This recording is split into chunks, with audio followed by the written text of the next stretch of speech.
Hi hello ಎಲ್ಲರಿಗೂ ನಮಸ್ಕಾರ. ನಾನು ನಿಮ್ಮ ಅನಾಮಿಕಾ ಅನು. ಅಭಿವ್ಯಕ್ತಿ ಕಥಾಲೋಕಕ್ಕೆ ಸ್ವಾಗತ.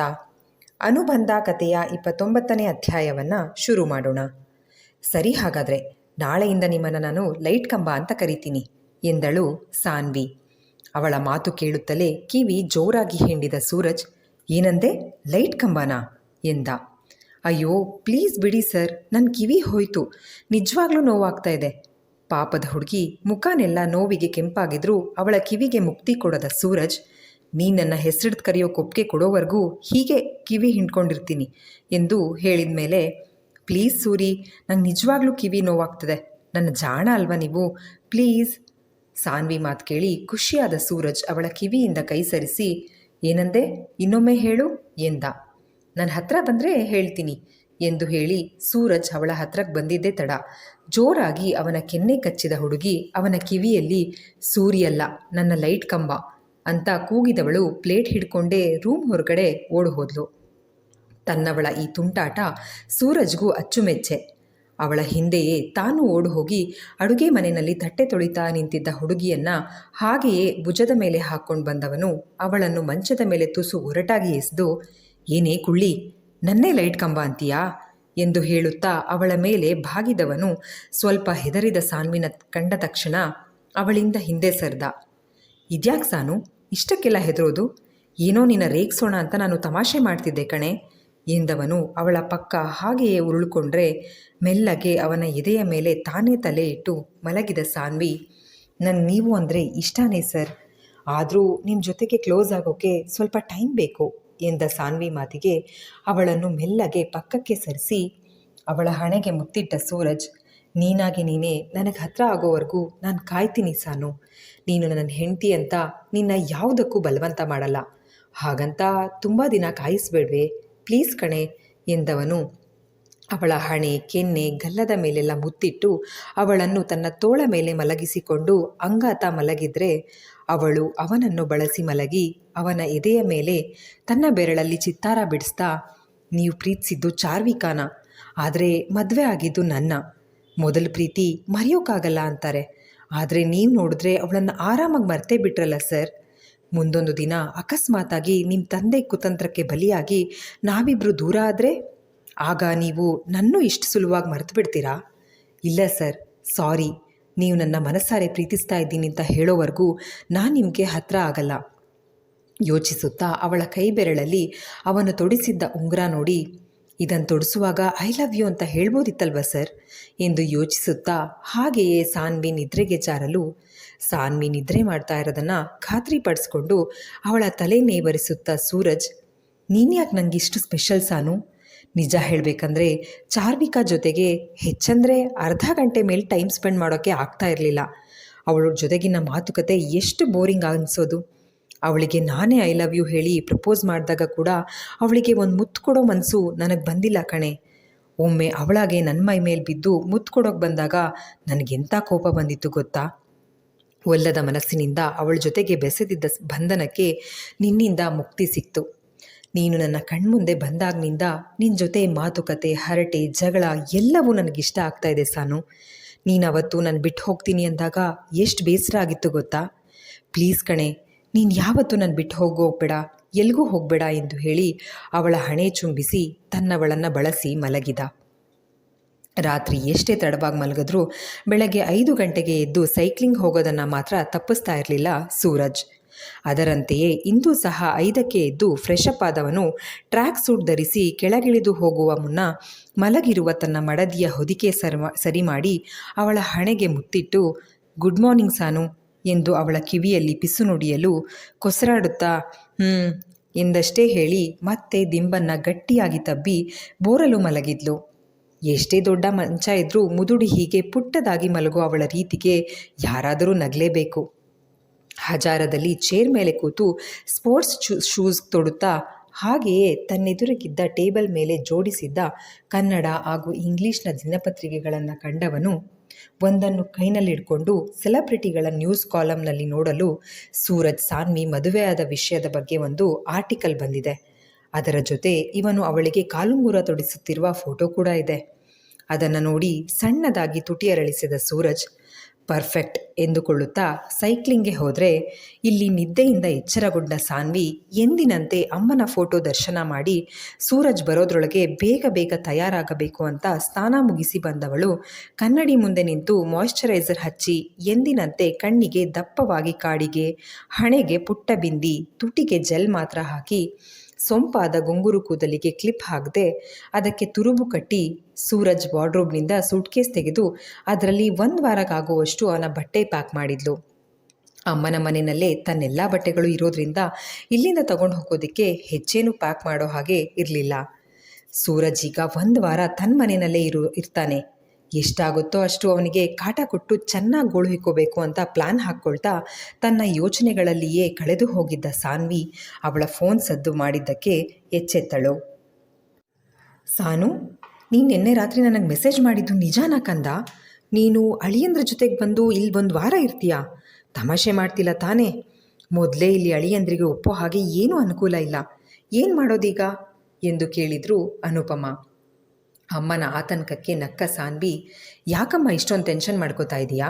ನೀನು ಅಳಿಯಾನೆ ಅಲ್ಲಿಗೆ ಬಂದಿರೋಕೆ ಇಷ್ಟಪಟ್ಟಿರುವಾಗ ನೀನು ಖುಷಿಯಾಗಿ ಅವರನ್ನು ವೆಲ್ಕಮ್ ಮಾಡೋದು ಬಿಟ್ಟು ಹೀಗ ಆಡೋದು? ಈಗ ನಾನೇ ನಿನಗೆ ಕಾಲ್ ಮಾಡಬೇಕು ಅಂತ ಇದ್ದೆ. ಇವತ್ತು ರಾತ್ರಿ ನಾನು ಸರ್ ಮಾತ್ರ ಅಲ್ಲ, ಅಣ್ಣ ಅತ್ತಿಗೆನೂ ಊಟಕ್ಕೆ ಬರ್ತಾರೆ. ಸೂಪರಾಗಿ ಏನಾದರೂ ಅಡುಗೆ ಮಾಡು ಪ್ಲೀಸ್.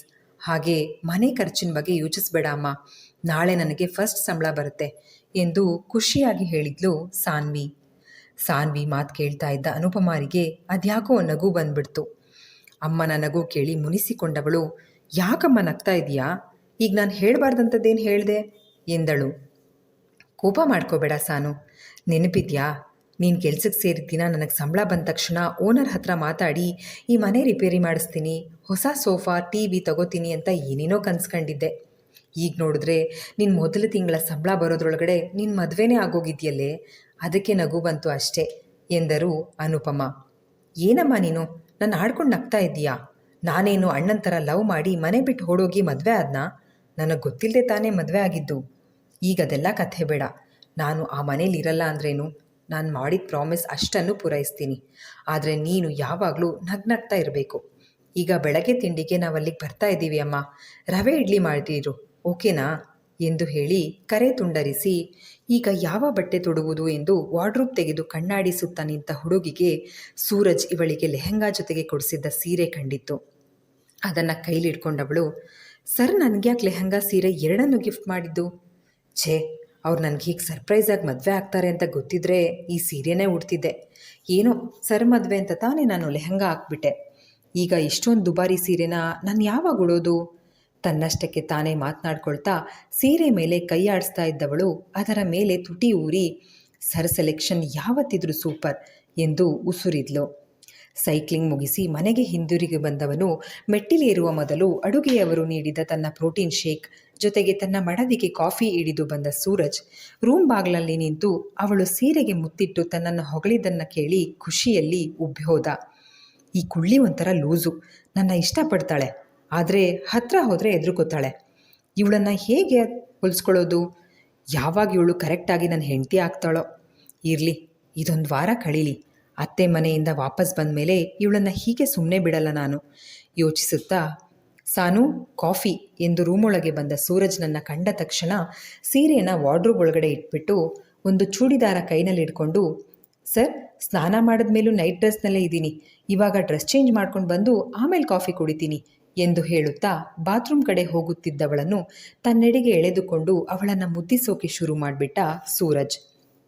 ಥೂ ಗಬ್ಬು, ಸರ್ ಇಷ್ಟೊತ್ತು ಸೈಕ್ಲಿಂಗ್ ಮಾಡಿ ಬಂದಿದ್ದೀರಾ, ಮೈಯೆಲ್ಲ ನೋಡಿ ಬೆವ್ತು ಒದ್ದೆಯಾಗಿದೆ, ಹೀಗೆ ಬಂದು ನನ್ನ ತಬ್ಕೊಂಡು ಮುದ್ಬೇರೆ ಮಾಡ್ತಾ ಇದ್ದೀರಾ? ನಾನೀಗ ಸ್ನಾನ ಮಾಡಿದ್ದೆಲ್ಲ ವೇಸ್ಟ್ ಆಯಿತು, ಸುಮ್ಮನೆ ಹೋಗಿ ಸರ್ ಹಿಂದಕ್ಕೆ. ರೇಗುತ್ತಿದ್ದ ಹುಡುಗಿಯನ್ನು ಮತ್ತಷ್ಟು ಸನಿಹಕ್ಕೆ ಎಳ್ಕೊಂಡು, ಮತ್ತೆ ಸ್ನಾನ ಮಾಡು, ಯಾರು ಬೇಡ ಅಂದರು, ಆದರೆ ನಾನೀಗ ನಿನ್ನ ಮುದ್ದು ಮಾಡಲೇಬೇಕು ಎಂದ.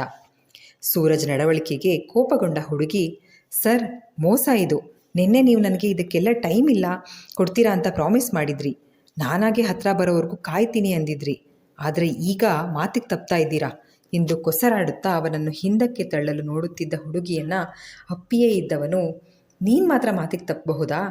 ಆದರೆ ನಾನು ತಪ್ಪಿದರೆ ಕೋಪನಾ ಸಾನು? ಎಲ್ಲದರಲ್ಲೂ ಮೋಸ ಕಣೆ ನಿಂದು ಎಂದವನು ಮತ್ತೆ ಅವಳ ಕೆನ್ನೆಗಳಿಗೆ ಮುತ್ತಿಟ್ರೆ, ನಾನು ಮಾತಿಗೆ ತಪ್ಪೋದಾ? ನೋವೇ, ಸುಳ್ಳು ಹೇಳಬೇಡಿ ಎಂದಳು. ಯಾರೋ ನೆನ್ನೆ ನನ್ನ ಮಾತಿಗೆ ಒಪ್ಪಿಗೆ ಕೊಟ್ಟು ಸರ್ ಅಂತ ಕರೆಯಲ್ಲ ಅಂದಿದ್ರು. ಈಗ ಅವರು ತಮ್ಮ ಮಾತು ತಪ್ಪಿರುವಾಗ ನಾನು ಸುಮ್ಮನೆ ಇರೋಕ್ಕಾಗತ್ತಾ ಎಂದವನ ಮಾತಿಗೆ ಈಗ ತನ್ನ ತಪ್ಪಿನ ಅರಿವಾಗಿ ಸಾನು ಅವನಲ್ಲಿ ಕ್ಷಮೆ ಕೇಳ್ತಾ, ಅಮ್ಮ ತಿಂಡಿಗಾಗಿ ಕಾಯ್ತಾ ಇದ್ದಾರೆ, ಆದಷ್ಟು ಬೇಗ ಅಲ್ಲಿಗೆ ಹೋಗಬೇಕು ಎಂದು ಅವಳು ಕೋರಿಕೆ ಇಟ್ಟಿದ್ದಕ್ಕೆ ಅವನು ತಯಾರಾಗಿ ಬರಲು ಹೋದದ್ದು. ಮೊದಲು ಈ ಲೈಟ್ ಕಂಬಕ್ಕೆ ಶೇವ್ ಮಾಡೋಕ್ಕೆ ಹೇಳಬೇಕು. ಅವರ ಈ ಪುರುಚು ಗಡ್ಡ ಚುಚ್ಚಿ ನನ್ನ ಕೆನ್ನೆ ಎಲ್ಲ ಉರಿತಾ ಇದೆ. ಗೊಣಗಿಕೊಂಡು ಕೆನ್ನೆ ಉಜ್ಜಿಕೊಂಡವಳು ಬಟ್ಟೆ ಬದಲಿಸಿ ಡ್ರೈವರ್ನನ್ನು ಕರೆದು ಅಲ್ಲಿದ್ದ ಸೂಟ್ ಕೇಸ್ ಹಾಗೆ ಡಫಲ್ ಬ್ಯಾಗನ್ನು ಸೂರಜ್ ಕಾರ್ನಲ್ಲಿ ಇರಿಸಿದ ಸಾನ್ವಿ ಅಜ್ಜಿ ಮತ್ತು ಅತ್ತೆ ಕಾಲಿಗೆರಗಿ ಆಶೀರ್ವಾದ ಪಡೆದು, ಒಂದೇ ಒಂದು ವಾರ ಅಷ್ಟೇ ಅತ್ತೆ, ಬೇಗ ವಾಪಸ್ ಬರ್ತೀವಿ, ಬೇಜಾರಿಲ್ಲ ತಾನೇ ಎಂದಳು. ಸಾನ್ವಿ ಮಾತಿಗೆ ಇಲ್ಲ ಎಂದವರು ಅವಳ ಹಣೆಗೆ ಮುತ್ತಿಟ್ಟು, ನೀನು ಸೂರಿ ಇಬ್ಬರು ಜೋಪಾನ, ಟೈಮಿಗೆ ಊಟ ತಿಂಡಿ ಮಾಡಿ ಎಂದವರನ್ನು ಅಪ್ಪಿದವಳು ತನ್ನ ಅತ್ತೆಗೂ ಅದೇ ಮಾತುಗಳನ್ನು ಹೇಳಿ ಈಗ ವನಜಾ ಜಾಗಕ್ಕೆ ಹೊಸದಾಗಿ ಕೆಲಸಕ್ಕೆ ಬಂದಿರುವ ಭಾಗ್ಯ ಅವರಿಗೆ ಇಲ್ಲೇನೇ ಸಮಸ್ಯೆ ಆದರೂ ತನಗೆ ಕರೆ ಮಾಡುವಂತೆ ತಿಳಿಸಿ ತನ್ನ ಫೋನ್ ನಂಬರ್ನ ಅವರಿಗೆ ಕೊಟ್ಟಳು ಸಾನ್ವಿ. ಈ ಸಲ ಸೂರಜ್ ಖುದ್ದು ತಾನೇ ವಿಚಾರಿಸಿ ಕೆಲಸದವರನ್ನ ಸೇರಿಸ್ಕೊಂಡಿದ್ದರಿಂದ ಸಾನ್ವಿಗೆ ಆ ಹೆಂಗಸಿನ ಮೇಲೆ ಸ್ವಲ್ಪ ನಂಬಿಕೆ ಇತ್ತು. ತನ್ನ ಮಾವನ ಆಶೀರ್ವಾದ ಪಡೆಯಲು ಹೋದ ಸಾನ್ವಿಗೆ ಅವರಿಂದ ಒಳ್ಳೆ ಮಾತುಗಳ ನಿರೀಕ್ಷೆ ಏನಿರಲಿಲ್ಲ. ಅದರಂತೆಯೇ ಅವಳ ಬಗ್ಗೆ ಕೊಂಕಾಡ್ತಾ ಇದ್ದ ದೇವರಾಜ್, ಇಲ್ಲಿ ಬಿಟ್ಟು ತಿನ್ಕೊಂಡು ಬಿದ್ದಿದ್ದೆ ತಾನೇ, ಅಷ್ಟಕ್ಕೆ ಸುಮ್ಮನಾಗಬೇಕಾಗಿತ್ತು. ಅದ್ರ ಬದಲು ನನ್ನ ಮಗನನ್ನು ಆ ನಿನ್ನ ಮುರುಕಲು ಮನೆ ಕರ್ಕೊಂಡು ಹೋಗೋ ಸಾಹಸ ಯಾಕೆ ಮಾಡಬೇಕು ಎಂದರು. ಮಾವನ ಮಾತಿಗೆ ನಕ್ಕವಳು, ಆಯಿತು ಮಾವ, ಸಾರಿ ಎಂದವಳು. ಗೋಪಿನಾಥ್ ಅಂಕಲ್, ಸೂರಜ್ ಸರ್ ಸೂಟ್ ಕೇಸ್ನ ಮತ್ತೆ ರೂಮಿಗೆ ವಾಪಸ್ ತೊಗೊಂಡು ಹೋಗಿ, ಇನ್ನೊಂದು ಬ್ಯಾಗ್ ನಂದು ಇಲ್ಲಿ ತಂದುಕೊಡಿ. ಎಲ್ಲರಿಗೂ ಕೇಳುವ ಹಾಗೆ ಬೇಕಂತಲೇ ಜೋರಾಗಿ ಮಾತನಾಡ್ತಾ ಇರುವ ಸಾನ್ವಿ ತಯಾರಾಗಿ ಬಂದ ಸೂರಜ್, ಅಮ್ಮಂಗೆ ನಾವು ಬರ್ತೀವಿ ಅಂತ ಹೇಳಿಬಿಟ್ಟಿದ್ದೀನಿ ಸೂರಿ, ಈಗ ನಾವು ಹೋಗಲಿಲ್ಲ ಅಂದರೆ ಅವ್ರಿಗೆ ಬೇಜಾರಾಗುತ್ತೆ. ನಿಮಗೆ ಗೊತ್ತು ತಾನೇ ನನಗೆ ಅಮ್ಮ ಅಂದರೆ ಎಷ್ಟು ಇಷ್ಟ ಅಂತ, ಅದಕ್ಕೆ ನಾನು ಹೋಗಿ ಬರ್ತೀನಿ, ಬಾಯ್, ಸಿ ಯು ಆಫ್ಟರ್ 1 ವೀಕ್ ಎಂದು ತನಗೆ ಬೆನ್ನು ಹಾಕಿ ಹೊರಟು ನಿಂತ ಹುಡುಗಿಯನ್ನು ತಡೆದ ಸೂರಜ್, ಏನೇ ಆಯಿತು ನಿನಗೆ, ನಾನು ಜೊತೆಗೆ ಬರ್ತಾ ಇದ್ದೀನಿ ತಾನೇ, ಮತ್ತು ನಮಗ್ಯಾಕೆ ಬಾಯ್ ಹೇಳ್ತಾ ಇದೀಯಾ ಎಂದ. ಸೂರಜ್ ಪ್ರಶ್ನೆಗೆ ಮಾವನ ಕಡೆ ಮುಖ ಮಾಡಿದ ಹುಡುಗಿ ದುಃಖ ನಟಿಸ್ತಾ, ಅದು ಸೂರಿ, ಮಾವನಿಗೆ ನೀವು ನನ್ನ ಜೊತೆ ಬರ್ತಾ ಇರೋದು ಇಷ್ಟ ಇಲ್ಲ, ಪಾಪ ಅಲ್ವಾ ಅವರು, ನಾವು ಯಾವಾಗಲೂ ಅವ್ರ ಇಚ್ಛೆ ವಿರುದ್ಧ ಕೆಲಸ ಮಾಡ್ತೀವಿ, ಅದಕ್ಕೆ ನಾನೇ ಡಿಸೈಡ್ ಮಾಡಿದೆ, ಇನ್ನಾದರೂ ಅವ್ರ ಮನಸ್ಸನ್ನು ನಾವು ನೋಯಿಸೋದು ಬೇಡ ಅಂತ, ಸರಿನಾ? ಇಷ್ಟೊತ್ತು ಜೋರಾಗೆ ಮಾತಾಡ್ತಾ ಇದ್ದ ಹುಡುಗಿ ಈಗ ಮೆಲ್ಲಗೆ ಸೂರಜ್ಗೆ ಮಾತ್ರ ಕೇಳೋ ಹಾಗೆ, ಇನ್ನೊಂದು ಮಾತು, ನಿಮಗೆ ಬೇಕಿರೋ ಹೆಣ್ಮಗುನ ಆ ನಿಮ್ಮ ಎಕ್ಸ್ ಚಾರ್ವಿಕಾನೇ ಹೆತ್ಕೊಡ್ತಾಳೆ. ನನ್ನಂಥ ಮಿಡಲ್ ಕ್ಲಾಸ್ ಹುಡುಗಿ ಹೆರೋ ಮಗು ನಿಮ್ಮ ತಂದೆಗೆ ಇಷ್ಟ ಆಗದೆ ಇದ್ದರೆ ಅದನ್ನು ತಮ್ಮ ಮೊಮ್ಮಗು ಅಂತ ಒಪ್ಕೊಳ್ಳದೆ ಇದ್ದರೆ ಪಾಪ ಆ ಮಗುಗೆ ಮೋಸ ಮಾಡಿದ ಹಾಗಾಗುತ್ತೆ ಎಂದವಳು ಅಜ್ಜಿ, ಅತ್ತೆ, ಬಾಯ್ ಅಂತ ಜೋರಾಗಿ ಹೇಳಿದ್ಲು. ಇಲ್ಲಿಗೆ ಈ ಸಂಚಿಕೆ ಮುಕ್ತಾಯವಾಯಿತು. ಸಂಚಿಕೆ ನಿಮ್ಮೆಲ್ಲರಿಗೂ ಇಷ್ಟವಾಗಿದೆ ಅಂತ ಭಾವಿಸ್ತೇನೆ. ದಯವಿಟ್ಟು ನಿಮ್ಮ ಅನಿಸಿಕೆ ಅಭಿಪ್ರಾಯಗಳನ್ನು ಕಮೆಂಟ್ ಸೆಕ್ಷನ್ನಲ್ಲಿ ಹಂಚ್ಕೊಳ್ಳೋದನ್ನು ಮರಿಬೇಡಿ. ಧನ್ಯವಾದಗಳು.